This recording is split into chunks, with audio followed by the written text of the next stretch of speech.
Look up করবে না, look আপটা ওইটা বলে। বল মামা কইছে থইনি ইয়ে না না না, মজা, অনেক মজা।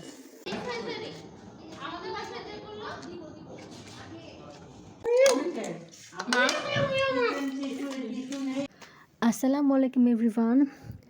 আজকে আমাদের নিউ ইয়ার পিকনিকের ব্লগ। তো আজকে আমরা প্রথমে ভুট্টা ছুলছি। এইটা হচ্ছে ভাইয়ার কাছ থেকে একদম নতুন একটা রেসিপি। ভাইয়ের কাছে সব আধুনিক আর শর্টকাট, মানে কোনো ঝামেলাবিহীন সব খাবার দাবার সব ভাইয়ের কাছ থেকে আমরা শিখতে পারি। তো সেই প্রস্তুতি চলছে প্রথমে।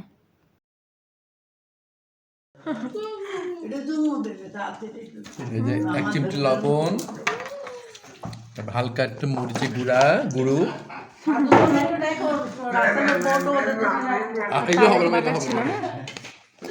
অল্প বুটার, একটু লেবু, এই শেষ। এই হচ্ছে রেসিপি। কি মজা, কি মজা! এই দেখি আমার খুশাতে দাও তো, খাই।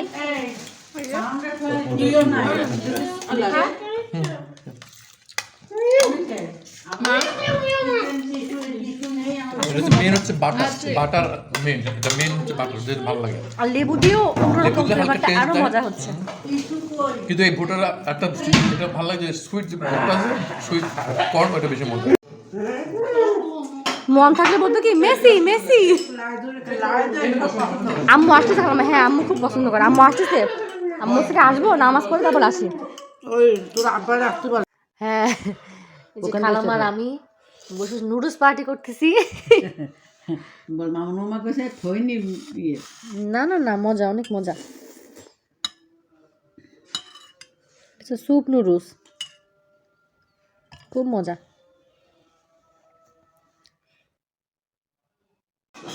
You buy this or from?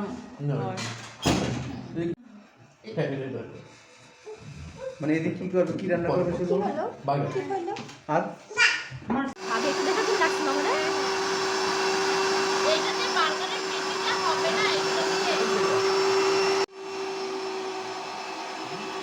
এটা মেনলি এই মাংসগুলোকে ব্লেন্ড করে দিবে। ফার্স্টে মাংসগুলোকে কুচি কুচি করে, তারপরে ব্লেন্ড তো না, কি বলে এটাকে, মানে বার্গারের পেটের জন্য কি রেডি করা। তো সবগুলো মাংস ভাবি একা একা এইভাবে কষতে, আর অনেকটা পরিমাণ ছিল ভাবি কষতে। ভাইয়া আমরা সবাই খুব মানে আমার অবাক হয়ে দেখছি যে এরপর কী কী প্রসেস হয়, এবং রান্নাটা খুব ইজিভাবে হয়েছে। ছোটো বাচ্চারা ভাবতেছে যে এই বুঝে আমরা নুডলস খাবো, ওরা সবাই ভাবতেছে নুডলস বানানো হচ্ছে মনে হয়। আর ভাবিদের এই বার্গারের পেটি রেডি করার প্রসেসের পাশাপাশি এইদিকে সবার খুব ডিমান্ড ছিল যে সবাই কাঁকড়া খাবে। তো স্পেশালি ভাইয়া ঢাকার থেকে কাঁকড়া অর্ডার করছিল, তো সেটার প্রসেসিং চলতেছে এখন। একটা জিনিস খাইতে গেলে সবাই মিলে কত আয়োজন, তাই না? আর খাওয়ার সময় তো এক নিমিষে চোখের পলকে আমাদের খাওয়া শেষ। এই প্রসেস সব কিছু ভাইয়া শেখানো, আমরা ভাইয়া যেটা বলতেছে আমরা সেরকম করতেছি। তো সবাই খুব এক্সাইটেড যে কীরকমভাবে হবে, কারণ রেগুলার যেরকম ডিপ ফ্রাই করা হয় সেরকম করা হবে না, একটু অন্যরকমভাবে করা হবে। তারপর এটার জন্য ভাই একটা স্পেশাল সস বানাইছিল, তো সেটা আমি দেখতে পারিনি। তো ওইটাই মেন আকর্ষণ ছিল। আর এই যে চারিদিকে এত লাইটস ছিল, এমনিতেই ভালো লাগছে। যদি এটা হ্যাপি নিউ ইয়ার উপলক্ষে না, ভাবিকে সারপ্রাইজ দেওয়ার জন্যই ভাইয়া এত বাড়ি ঘর সব বাটার ভালো লাগবে, কেমন লাগে এখান থেকে এই যে দেখেন, এই যে হ্যাঁ ওই একদম নিবি, একদম খাবি। এটা এখান থেকে গ্লাস অন দিতা। আমি যদি সিদ্ধ করে খাই দেখো, সিদ্ধটা কেমন লাগে। ওই ধরতেছে সিদ্ধ, সিদ্ধটা ভালো লাগে। মজা ভাই। আমি আর পাপি প্রথম খেলাম। দিচ্ছি দাদা, একটু ওয়েট কর। পাবলিক ডিমান্ড বলে কথা, এই কর্ন একটু পর সময় শেষ করতে স্যার বলছে ভাইয়া আরেকবার বানান, ভাইয়া আবার বানান, ভাইয়া আবার বানান। তাহলে দোকান খালি ভাজে, দোকানে এভাবে কি করে তাও কিন্তু হ্যাঁ খুব মজা, শক্ত তো দাঁত মাত খুলে আসে। বড় ভালো হয় খাওয়ার জন্য। তারপর খাওয়া দাওয়ার পর আমরা আবার ছাদে গেলাম। ততক্ষণে সবাই মিলে টুকিটাকি এটাকে একেবারে ক্লিন করে ফেলছে। তারপরও বাবা গো, এটা আসলে বেশ ঝামেলাপূর্ণ কাজ, তবু মজা করে খেতে গেলে রান্নার আগে খুব ভালোভাবে ক্লিন করা তো একদম মাস্ট।